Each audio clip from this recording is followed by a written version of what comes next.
बेटा हम मानते हैं कि पढ़ना लिखना बहुत जरूरी है, लेकिन जब तुम्हारी तबीयत ज्यादा खराब हो तो एक दिन की छुट्टी भी कर लिया करो। तुम्हें तो पता ही है इस दुनिया में तुम्हारी माँ नहीं रही, तो तुम्हें अपना ख्याल खुद ही रखना पड़ेगा। ओए गुड्डू, कहाँ गायब था सुबह से तू? ना तूने फसलों की कटाई करी, और तुझे पता है कल रात से हमारे घर की नाली पूरी जाम पड़ी है, ना तूने उसकी सफाई करी। अबे चाहता क्या है, हम सब बीमार पड़ जाएं? और अगर तुझे नहीं काम करना तो साफ साफ बता दे, मैं किसी और मजदूर को रख लूंगा। छोटे मालिक, आज बच्चे की थोड़ी तबीयत खराब थी, मैंने तो मना भी किया था इसको कि स्कूल मत जाइयो, छुट्टी कर ले आज, लेकिन मेरे बच्चे को पढ़ने का बहुत शौक है ना, और ये पढ़ने में तेज भी बहुत है, तो इसने मेरी बात नहीं मानी, जिद्दी बहुत है, चला गया स्कूल। तो इसकी फिक्र हो रही थी मुझे, तो मैं चला गया था इसको स्कूल लेने। आपकी घर की नाली में कल साफ कर दूंगा, और रही बात खेतों की तो सारी कटाई कल कर दूंगा। अबे एक बात बता, तू क्या करेगा इसे पढ़ा लिखा कर? आखिर इसे भी तो वही काम करना है जो तुम और तुम्हारे बाप दादा करते आ रहे हैं, हमारे घर की नालियां साफ। अरे नहीं नहीं छोटे मालिक, मेरा बच्चा नालियां साफ नहीं करेगा, ये पढ़ लिख कर देखना कुछ बड़ा आदमी बनेगा, बहुत शौक है इसे पढ़ने लिखने का।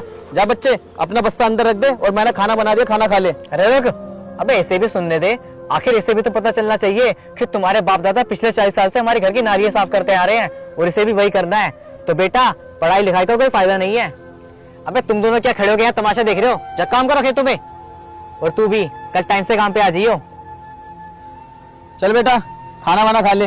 बाबूजी एक बात पूछूं? हाँ पूछ बेटा। क्या दादाजी भी आपकी तरह इनके घर में नालियां साफ करते थे?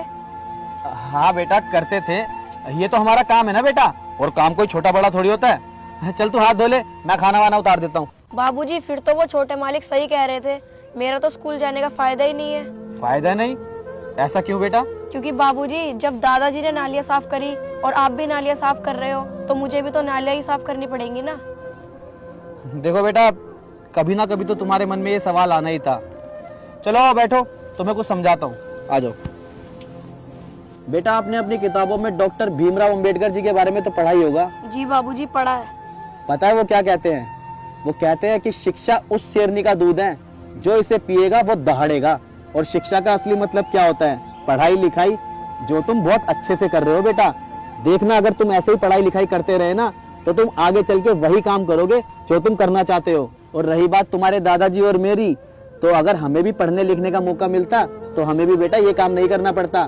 खैर उस वक्त के हालात को छोड़ते हम कुछ कह भी नहीं सकते। अब तो समझ आया ना बेटा? जाओ अब खाना खा लो। सुनो, 1-2 दिन स्कूल मत जाना, क्योंकि तुम्हारी तबीयत ठीक नहीं है। जाओ। ठीक है बाबूजी।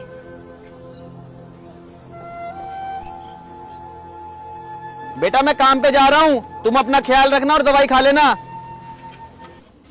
अरे सुनो, ये स्कूल की वर्दी क्यों पहन ली? चलो आराम करो। अरे बाबूजी थोड़ी सी तो तबीयत खराब है, इसमें क्या छुट्टी करनी, और मैं नहीं चाहता कि मेरी पढ़ाई खराब हो। अरे इतना सोच कर रहे हो बाबूजी? आप देखना मैं इतनी पढ़ाई लिखाई करूंगा कि आने वाले टाइम पे मुझे तो छोड़ो, मैं आपको भी ये सब काम करने नहीं दूंगा। अच्छा ठीक है बाबूजी, मैं जा रहा हूँ।